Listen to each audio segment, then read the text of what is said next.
Hello everyone, I'm Charlotte Kilpatrick, reporting for Vaccine Nation from the World Vaccine Congress in Washington.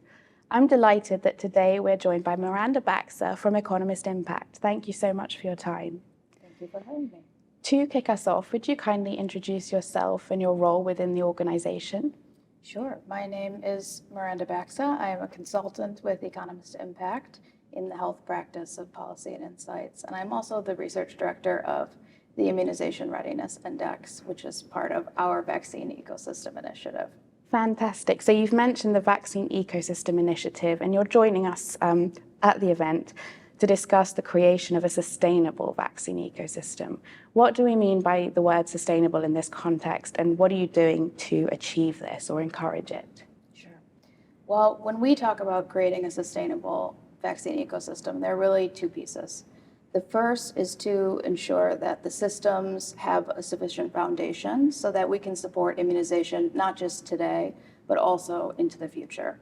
But the second piece is really ensuring that the systems are also resilient to outside shocks. We want to make sure that not only our immunization programs, but industry efforts across the vaccine ecosystem are sufficiently supported in the face of something like COVID-19, for example.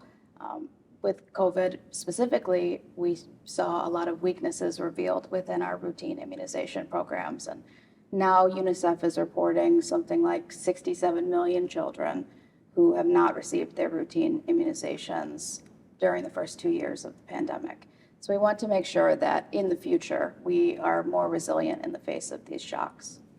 But in order to support or create a vaccine ecosystem that is sustainable, like you mentioned, we are putting together this Immunization Readiness Index that can be used as a benchmarking exercise. Fantastic, and that ties really nicely into the next question, which is, can you tell us a bit about the index and what it means for the vaccine community? Sure.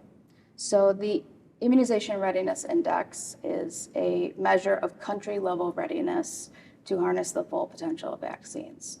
So we're assessing the policies and processes that are involved in supporting not only routine immunization, but also emergency immunization efforts in order to make sure that we have those policies, processes, the foundation that's necessary to get shots in arms when it's necessary to do so. Fantastic. That does sound very important. So once you've got this fantastic index, what are you doing to encourage engagement with it or responses to it?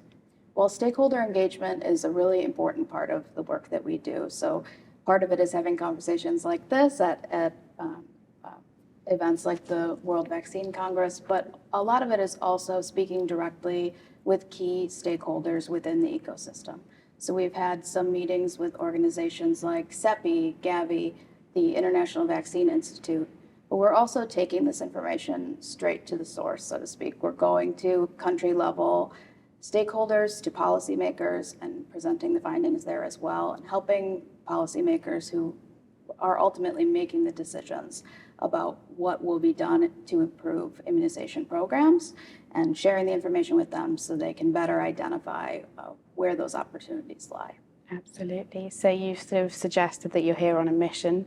What are you looking forward to at the event, or what do you hope to take away from it? Sure. I think we at Economist Impact, my whole team, we are really looking forward to the stakeholder engagement piece, like I mentioned, just speaking with people, experts from across the vaccine ecosystem, and seeing what's being done, the innovations and the actions that will take place into the future to really support immunization and make some meaningful change.